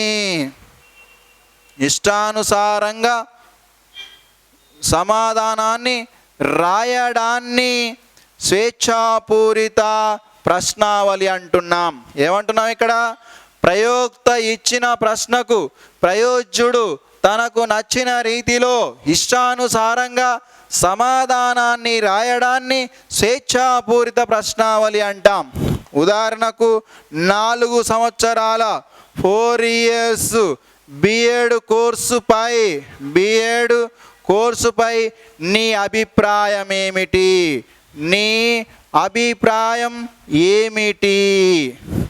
అని ప్రయోక్త నీకు ఒక ప్రశ్నని ఇవ్వడం జరిగింది. 4 ఇయర్స్ బిఎడ్ కోర్సుపై నీ అభిప్రాయం ఏమిటి అని ప్రయోక్త నీకు ఒక ప్రశ్న ఇవ్వడం జరిగింది. దీని మీద నీకు నచ్చిన రీతిలో నీ ఇష్టానుసారంగా సమాధానాన్ని రాయడాన్ని స్వేచ్ఛాపూరిత ప్రశ్నావళి అంటాము. అప్పుడు నువ్వేం చేస్తావు? పుంకాలు పేజీలు సమాధానాన్ని రాయడం జరుగుతూ ఉంటుంది. అంటే ఏంది? సాధారణంగా స్వేచ్ఛాపూరిత ప్రశ్నావళి అనేది లఘు వ్యాసరూప ప్రశ్న రూపంలో లఘు సమాధాన ప్రశ్న రూపంలో, అదేవిధంగా ఏకవాక్య ప్రశ్న రూపంలో ఉంటుంది. సో ఇక్కడ ప్రయోజ్యుడు ఏ విధంగా సమాధానాన్ని తెలియజేస్తాడంటే వ్యాస రూపంలో అయినా సమాధానాన్ని తెలియవచ్చు, లఘు సమాధానంలో అయినా సమాధానం తెలియవచ్చు, మరియు ఏకవాక్య రూపంలో అయినా సమాధానాన్ని తెలియజేయవచ్చు. తనకు నచ్చిన రీతిలో ఇష్టానుసారంగా సమాధానాన్ని ఎన్ని పేజీలైనా ఏ విధంగానైనా రాయవచ్చును. ఇది ప్రశ్నావళి పద్ధతిలో ఉన్నటువంటి ఒకటి నిర్ధారిత ప్రశ్నావళి, రెండవది స్వేచ్ఛాపూరిత ప్రశ్నావళి. నిర్ధారిత ప్రశ్నావళిలో ప్రయోక్త ముందుగానే ప్రశ్నాపత్రాన్ని తయారు చేస్తాడు. అవును కాదు సందిగ్ధం అని తయారు చేసి ప్రయోజ్యునికి ఇస్తే ప్రయోజ్యుడు ఏదో ఒకదానికి సమాధానాన్ని తెలపడం జరుగుతూ ఉంటుంది. ఉదాహరణకు బిఎడ్ 4 ఇయర్స్ బిఎడ్ కోర్సును 4 సంవత్సరాలు చేయడం సమంజసమేనా అని ఒక ప్రశ్న ఇస్తాడు. ఎగ్జామ్లో ఇక్కడే రాస్తాను.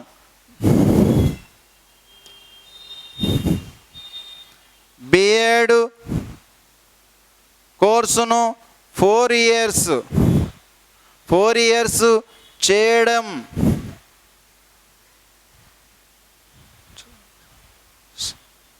సమంజసమేనా? ఇక్కడ అవును కాదు సందిగ్ధం అని ఇక్కడే ప్రయోక్త ప్రశ్నను రూపొందిస్తాడు. ఇక్కడ క్వశ్చన్ ఇలా ఉంటుంది. సో ఇక్కడ ప్రయోజ్యుడు ఏం ఆన్సర్ చేయాలి అంటే ఈ ప్రశ్న చదివిన తర్వాత అవును అనుకుంటేనేమో దాని మీద చేయడం మంచిదేను అనుకుంటే అవును టిక్ చేయాలి, కాదు అనుకుంటే అది మంచి పద్ధతి కాదనుకుంటే కాదు మీద, అయోమయంలో ఉన్నప్పుడు సందిగ్ధం మీద టిక్ చేయవలసి ఉంటుంది. సో స్వేచ్ఛాపూరితలు అలా కాకుండా ప్రయోజ్యుడు తనకు నచ్చిన రీతిలో సమాధానాన్ని రాయవలసి ఉంటుంది. ఇది ప్రశ్నావళి పద్ధతికి సంబంధించినటువంటి సమాచారము. అదేవిధంగా